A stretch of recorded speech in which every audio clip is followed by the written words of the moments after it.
Prem Review presenting Ruhi hariba movie asi Bud ki wari amadi comedy da best toba wari amani Ruhi hariba movie asisu aigi nungsiraba subscriber amana liro hairakpadagi aini lijarakpani hariba movie asina horakpada foreigner nupa amana khunga amada laktuna mahangna khunga asi leiriba music asida camera namdu leirami adugi smatakta film asida main role lawgudriba makhoinida nupa asina wahang khara wanglami adudagi nupa asina camera namliba foreigner ni nupa asida asumna hairami ai gaming bahura pandey kawi ai gi simpham asisu CBI amani haibadi crime reporter ama oina leiribani aduga mu nupa ama sina mu camera namliba nupa asida asumna hairami ai gaming na katani kawi ai gi pamjabadi bud ki maramda wari iba nasa gi wari sing amadi spaceship ta chatpagi wari kyamabu aini thijan khojambagi thabak tawi hairami tasingbadi makhoini na hairibasi haijina banga to erami adudagi foreigner pass na mosum haireglami ekhoi leriba muhammad si kari maming kauge hairami adudagi bahura pandey na mu nupa sida sumna hairami ekhoi leriba khungang asing maming su bagatpu kawi bagatpu asi thaini digi chanabim lerei muhammad leriba nupa singna nupi amabu lohong pamlebadi nupi du faduna ekhoi na muhammad sida ta lohong thokpa jai hairami asing matungda makhoini na foreigner sida sumna hairami nangna ekhoi na hairiba sing asi jengningba tarbadi ekhoi loina satse haiduna nupa asibudi yum amada pudu laklami makhoina jum asi jaro matung asida pandey namu foreigner nupa asada sumna hairami ekhoi lakliba yum asi leiriba nupa asi gunia kawi adugi samlakta gunia si ekhoi boss ni mahanga tawriba thabak asisu muhammad sida pamjaba nupa singna pam nupi sing asi ekhoi na fara matungda nupi sing asi lohongmoi thabak asi mahanga taholibani hairami hairiba matam asidi gunia hairiba makhoi boss asi kmanakta nupa amanasu nupi ambaga lohongnabagi damak nupi asi ufabinabagi photo amusu jengalami asigi matungda mu bahura amadi pandey makhoinina gari amada atopa nupa aniga nupi amu phanabagi laklami nakal amoromdana mu foreigner nupa asiga lohongudriba nupi asigi nupa asiga laiminadu lerami adugi simdakta mahangna camera am paiduna pandey amadi katani makhoina tawriba thabak sing si jengdu lerami hairiba matam astadi nupi ahum ka yum amadagi thoroklami tanja asi khudong chaba silauduna pandey amadi guniagi guard haibadi pandit amadi rian makhoi ga loinana nupi asibudi gari asig manungda fajanduna lohongnabagdamak pudu laklami asig matungda nupi asibudi lohongudaba nupa asina mahakki maimasta pudu laklami hairiba matam astadi nupa asig mama asina mahakna poragliba nupi sida asumna hairami imang nupi si masak yana fajare nang waram lagani ising kharabu thau haiduna mangon ising kharabu pithaklami adugi smadakta nupa asigi matai masina mahakna fadu laklibba nupi sida asumna hairami nang karimta khanganu aikoi su thaina muhammad sida nangumna farga lohongkiba ngatani hairami hairiba matam astadi nupi sina sawarduna mahangna thakkibi sing asina nupa asigi matai masida kamsilami asina maram oibana mu nupi sina jamna sawarduna mahakki mamada sumna hairami ima nanga thokpa sillu hairami asigi matungda nupa asigi mama asina nupi asibu sana mayam leba muhammad pudun laklami adugi simthakta sana mayam sing asibu nupi asida jenganduna sumna hairami aina pairiba lik asi sankumari gi likni hairiba lik asisu aigi chanupana loina tanma ngatani adugi simthakta aigi chanupasi isam cham nupa nate mahang asi engineer amani nang wakhan munna khallu adugi simthakta nang karimta waro hairami hairiba matam astadi nupi asina maku phariba nupa asi engineer ni haibadagi nupa asig mama asina maonda lohongnabagi hairiba si jarami mathangi numita mu nupa asi lohongnabagi sin sarami hairiba matam astadi borogadab nupa asina makhoi yonggi miyosing asida asumna hairami ai si tanjamna chabadi ware tumningle hairami adugi simathakta muhammad leiriba hanubi asina nupa asida asumna hairami nangna wai haibadu haiganu aikhoi leiriba khungang asida turel ama lei turen asin tawriba thaba asi lohongfamda chala matungda lohongliba nupa aduna tungkhra matungda mahaki nupi du sangduna nupi dubu mahaki oi hairami nongala matungdadi pandey katangni amadi camera lamliba nupa asi makhoi gari amada tongdu laklami hairiba matam astadi makhoi gari asida jawriba pandey gi phone asida makhoi boss guniana phone taroktuna mangon sumna haireklami nakhoi nangsi railway station da pung 12 chalu hairiba muhammad da nupa amana mahaki macha nupi pudun lakani nupi adugi mamsi ruhi kaubani hairiba nupi dubu nakhoi ni na faduna nungthenggi pung ani taba matamda saman mandir hairiba muhammad pudu lau mahaka lohongnabi nupa du muhammad da aikoina sinduna thamlabani hairami asing matungda makhoi gi boss gunia asidi phone asi kakthakirami madudagi pandey amadi katangni na makhoi lakminariba foreigner sibudi railway station amada thamlamduna hairibu nupi si fana bagidama makhoi gari si makha tana thau laklami asigi matungda pande amadi kataknina railway gi lambi asida chatling matam asida makhoi na phaba lakliba rui hairibu nupi si mahaki mapaga lona laklami asina maram oibna mu kataknina pande da sumna hairami akhoi na phaga duriba churen hairiba nupi du mahamasi lakle hairami adudagi mu pande na katakni da sumna hairami nangna nupi si fana bagidama themjanon thamu aina gari mo pudun lakhe haituna makhoi ni di nupi si fana bagidama laklami asing matungda ruhi amadi mahaki mapana lambi da chatlinga matam asida kataknina pandit ama saduna ruhi gi mapa da sumna hajinarami nangna thabak chapa matam khudingmakta nangina samadu samcheramna hatuna chapa tarbadi nang amadi nangina chanupi si mai yamna pakne hairami adubu ruhi gi mapana di yamna saurduna nang maham asidagi yamna thuna chakro haiduna mangonda lupa sapi impiramduna makhoi gari su thauduna chatlega haina tawrami hariba matam asida dim kataknina sumna khalami pande do hojik fawa karai da chakrage haina khandun leirami adu boi khang hungduna maham asida pande asina gari amabu thaudun laklami tanja asi khudong chaba si katakni logduna ruhi asibu gari asida lakthoktuna makhoi gari asida hapchanduna phadu laklami adubu ruhi nadi aibu muta kanbiyo haina koirau laudun leirami asina maram oibano kataknina rumaramada mahi mo haiduna pande da sumna hairami aina piriba chemical asi ruhi gi manaton thamu hairami madudagi pande na chemical asi budi ruhi gi manaton thamu matam astadi mahakti mahamasida pangthakirami asig matungda makhoi na pharibu nupi asibu mandir aduda puduna chalaga haina taw matam astadi makhoi gi boss guniana phone tawduna sumna hairaglami nakhoina pharibu nupi adugi lohongbagi program adu hojik jaithokle masina maram oibana nakhoina nupi adubu akhoi gi ambipur hariba jangal adu leiriba yum aduda puduna mahakbu hapta ama pijak tawduna thamu hairami madubu mu katakninadi pakhum masunu pirami Muhammadudi phone ge network somta phangmunate akhoi Muhammadda mataw karama laigadubna hairami adu makhoi boss nadi makhoi ni na haribasi tadabida phone asi kakthakirami asing mutungda makhoi ni no pai leitaduna rui haribu nupi asibu ambipur hariba jangal adu leriba yum masada pudu lalami makhoi na Muhammad si jaro matong astadi pande na ruhi asibu yum masing manunga thamlamduna thonglonda nun thamlami adugi simatakta katakni na ruhi na chana bagidamak omelette kharabu hawdun leirami haribo omelette asibu pande na ruhi gi marakta pudun lakku matam astadi ruhi di kaasta leramde asinu maram oibna pande na ruhi nang kadai da leige ke kulupi sanaganu haiduna ruhi bu pijana bagi poragliba omelette su paiduna ka sing asida kocha chalami adubu matam astadi ruhi si Muhammad si leitabana maram oibna pande si Muhammad stagi tholaga haina taw matam astadi mahaki maningda yamna kijaraba khonjel amagi mongda lauraglami asina maram oibna pande si yamna kijarami masing matungna pande na mamai leithoktun jengu matam astadi ruhi asidi yum masing matakta chum amagumna naptuna yamna kijaraba saktam amagi mongda pande de jenglaglami masina maram oibna pande na yamna kijaraduna mahakna poragliba omelette asibudi maham masi langthoktuna mahaki marup katakni gi manakta chenu laklami adugi simatakta pande na katakni da sumna hairami yum adugi manungda phalang aduda naptuna chatun lehore hairami adudagi mu katakni na pande da sumna hairami yum adugi manungda chum chatun leribudu nangna karigi kiribunu hairami adubu mu pande na pakum asumna pirami yum adugi manungda chum naptuna chatle haibnate aina mahaki omelette adubu kaduda pudun chappa matam aduda rohi haribu nupi adudi hingchabi ma onduna yum adugi matakta naptun lehawi hairami pande ge wahestabada mu katakni na phagi maladuna pande da sumna hairami nangna yamna kiribasi karigino aigi loina chase aduna yum asigi manakta laktuna thong asigi ahobada katakni jengmo matam astadi rohi haribu nupi asidi pande na porapa omelette asibu leibak asidagi khundun chanu lerami masina maram oibnum katakni na pande da sumna hairami rohi haribu nupi asina nangna pukhiba omelette asibu leibak tagi makhunnik niktun khundun chariba nupi asina nangonda karigi but onduna nangbu karigi chagadurunu hairaglami asigi matungda katakni di Muhammad stagi thokirami haire matam asti pande asi yamna kijaraduna thong asigi ahoba sidong jengjen matam astadi rohi haribu nupi asi thong asigi makul ahoba si lerami asina maram oibnong pande asi yamna kijarami hairibu matam astadi rohi haribu nupi asidi maki asi masakam lerami adugi sumatakta rohi na pande da sumna hairami ai ngasa eutagi karimta charaktari chak jamna lami karibu kharabu pijau hairami matam astading pande na rohi gi saktam asi ubada nungsiba ama phauroglami asig matungda pande na katakni gi manakta chatuna katakni na horiba omelette sing asibu mathang rohi du pijarami asig matungda pande na katakni gi manakta lakpa matam astadi katakni na jamna sauduna pande da sum haraglami asuk jamlaba jirum asibu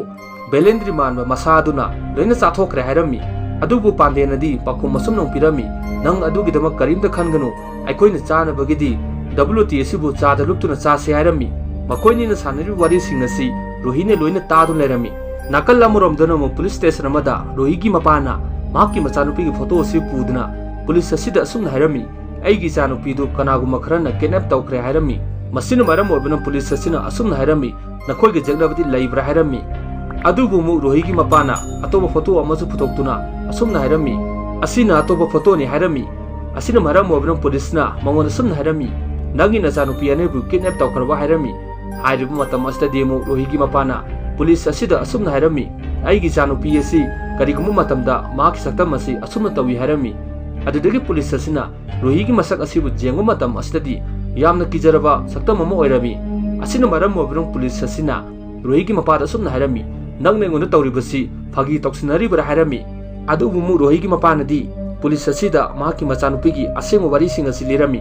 ngasidigina sai amagi mamangda aigi chanupigi lohong numit oirami adubi numit aduda lohong lagaina tauring matam adudadi aigi chanupi asidi maki masa aduda yamna fatraba churena si changmana maram oibuna maki makhongani si maning mama onthoktuna lohong pham adu laglami masina maram oibuna maka lohongani han toromba miyoi singadu loina kiduna chenaki harami rohigi wari sing si tara matungda police asi yamna angakpa mudi fawrami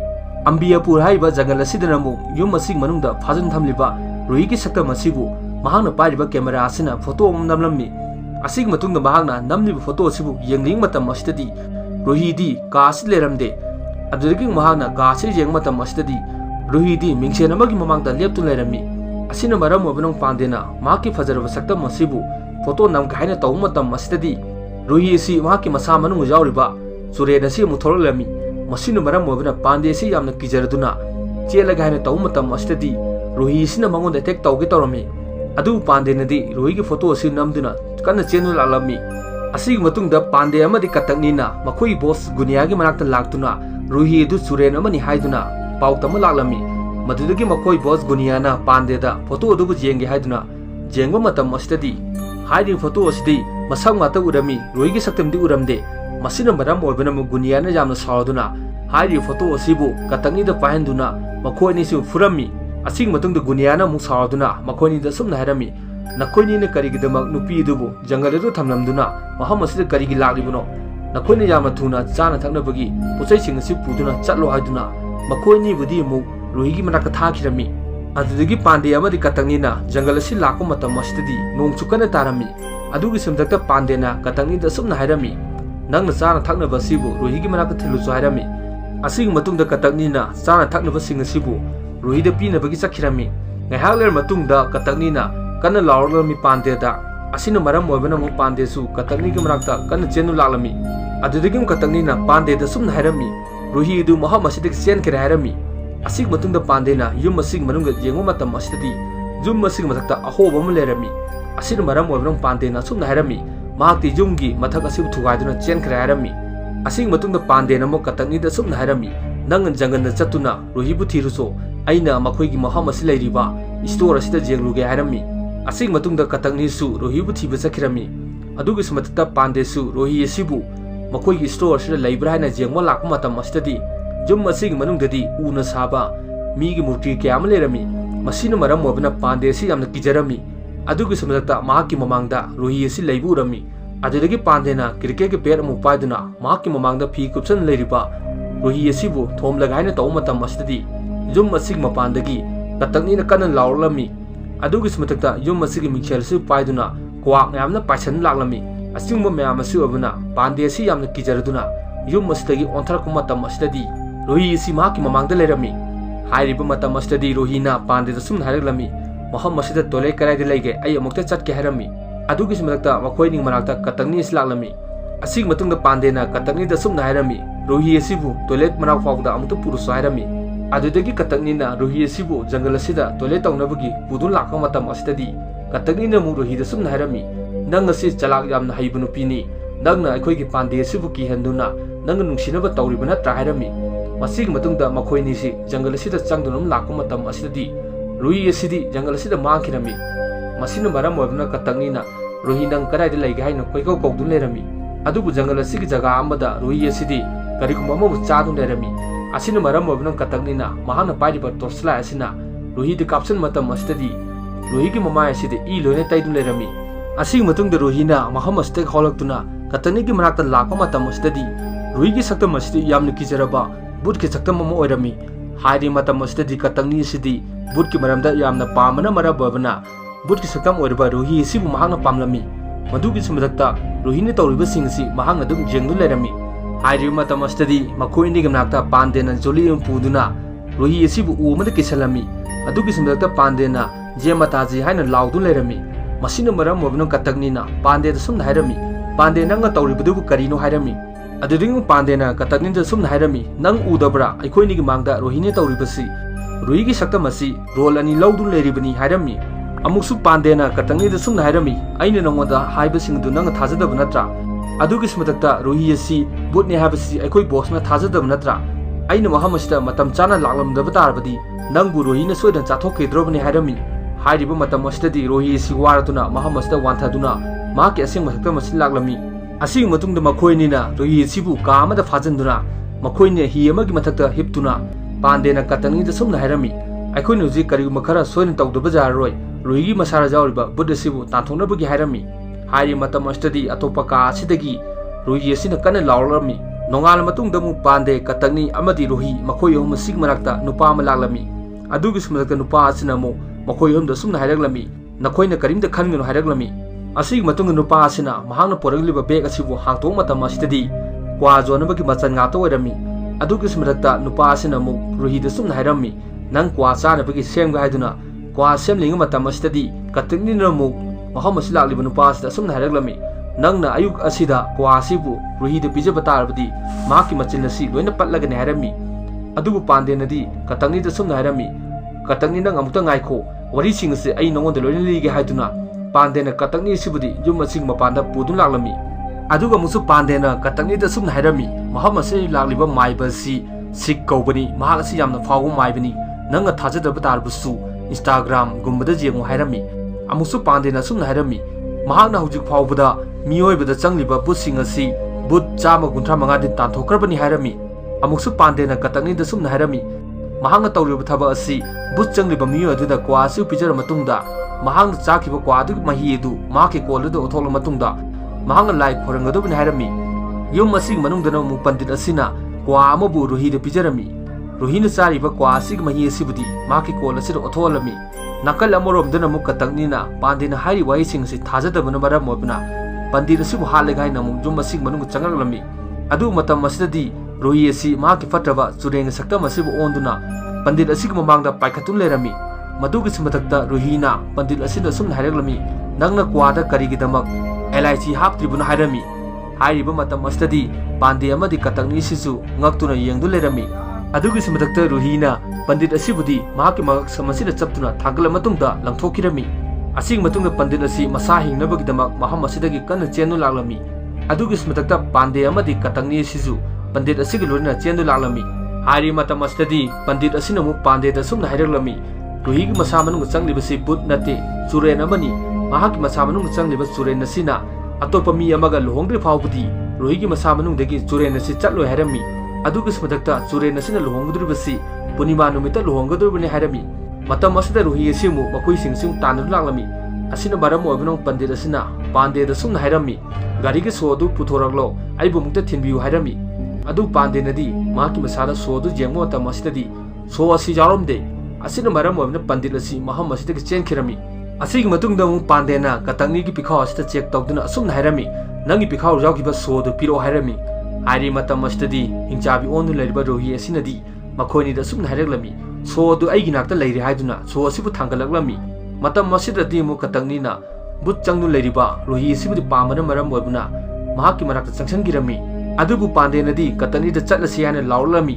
मदुदगी मु रुहीना कतंगनीदा सुमना हाइरमी अइदि महम असिदगी चटपा पामदे हाइदुना सो असिबु मंगोद पिरमदुना रुही असिदि मखोइ लेरिबा महम असिदा चटखिरमी असिगी मतुंगदा मखोइनिना मु सो असिबु पाइदुना लाकु मतम असिददि Tourane असिगी मपानदा मु रुही असि तादु Laramie अदुदगी मखोइनिना Ruhi असिबु लखोतुना उ अमगी मखोंगा फमनु लेरिंग मतम असिददि पांदे अमदि कतंगनीगी बॉस बुनियाना पांदेदा फोन तौदुना सुमना हाइरग्लमी रुही हाइरिबु नुपी एदु Mudinarabad hairiba khungang adu huntoktuna nakoini yamna thuna yum asi lau hauji ruhi harib nupi asi police na thidun lere makoini kariuma khangkiba tarbadi akhoi soina khudong thiba taragani harami adu pande nadi phone da pakhu masunu pirami ruhi harib nupi asi ai haujikte nungsire nangi namong nupi ohenduna aina lohongdu pudu laglagani harami adu guniya da yamna sawnglami hari matam mastadi pandena phone asi kakthakirami masing matungda guniya sin chawduna mahakki guard oina leiriba Pandit amadi Riyan da sumna hairami nakhoi ani na yamna thuna ambiya pudu leiriba pande amadi katakni gi managa chadu hairami asigi matungda makhoi humna makhoi leifam asi lakla matung asida pandena ruhi da sumna hairami nangbu layang nabagdamak mi thiroge haiduna mahakti khungang kya da chatuna pandit sing unarami adu pandit sing asidi oidama ngata oirami asigi matungda pandena aroba pandit amaga unaba matam asidadi pandit asina mu mayam mamang sumna haireklami hojing matamda but haibasi amata leite nakhoi namna thajaganu hojing matam asidi science ki jukni hairami asigmo mayam asi obnong pandena mahak machinda asumna sonon thoroklami nangna karigumba juren haribadu asema thengnaba tarbadi nang karima tawba ngamlo hairami hari matam asidi pandena haribasi hanubi amana tadu lerami yum asidana mu kataknina ruhi gi sakta masibu photo namnu lerami masig matungda ruhi asidi maham asidi changkhirami hari matam asidi guniana tharkiba Pandit amadi Riyas asi laklami adugi simdakta pandit na katangni da sumna hairami nangna pamlibasi yum asida TV achawam pami aduga nangi maru pandena ruhi harib nupi se lohonga pamlibu natra haiduna katangna gi mamaya asu thilami masina maram oibana ruhi asi yamna sawnglami yum masig mapandana mu pandena scooty mo thauduna makhoi leri maham asdong halakko matam asidadi makhoi leri maham asida gari ama light thanu lerami asig matungda pandena chingnabam phawduna karingo pasama paiduna makhoi leri bazum asig manungda lakpa matam asidadi makhoi gana thabak tongminakiba pandit amadi Riyas asi maham asda loina soktuna wanthadun lerami madudagi ngo pandena ruhi amadi katani gi manakta laklami adugi simthakta pandena ruhi da sumna hairami aikhoi noji maham asiu thadoktuna chalase hairami adudai katangni na sumna haireklami aikhoi ne karai ra chakkadrubna hairami asina maram obna pandena pakhum asumna pirami Chimantipur hari Muhammadu chakkadrubna hairami asigi matungda makhoi humna scooty sibu thogduna Chimantipur hari Muhammad lakpa horami nakal amarom mu hospital asida guniya gi manai oriba pandit asidi sinu lerami adugi simadakta mahakki makhong ani si mathak makha onthang adu lerami hari matam astadi guniya gi maningda nurse abana Riyas asibudi soktuna pudun laklami adudai guniya na Riyas gi manakta lakku matam astadi nurse no PM na mu guniya da sumna haireklami nangna maham asida sign taw maham asida sokliba mi sing asigidamak aikoina loina police da haikrabani police laklagani hairami asigi matungdam guniana Riyas ki manakta lakku matam astadi mahaki mamangda police ani hum laklami masina maram oibuna gunia asi maham asi lotu lerami adudagi police asina Riyas da ruhi gi photo asu jenganduna sum harami nanga thener liba nupi du asira harami adu Riyas na din natte haduna mangak nomlaklami hari matam astadi constable asina makhoi gi officers da sum harami atoba photo adu jengalo harami asina maram oibuna police asina ruhi gi aki basakta masibu Riyas ta jengal matam astadi Riyas nadi hari bunupi asini haireklami adugi samdakta police sing asina mahaki lefam talo hairami matam astadi Riyas sum haireklami Chimantipur hariba Muhammadu chakrabani hairami makoina sanari wari sing asi guniana loina tarami nakal amromdan mu pandegi tim asina Chimantipur hariba khungang asida leiba butpu tanthokpa ngamba pandit amagi mayumda soma muloduna makoina kaani lerami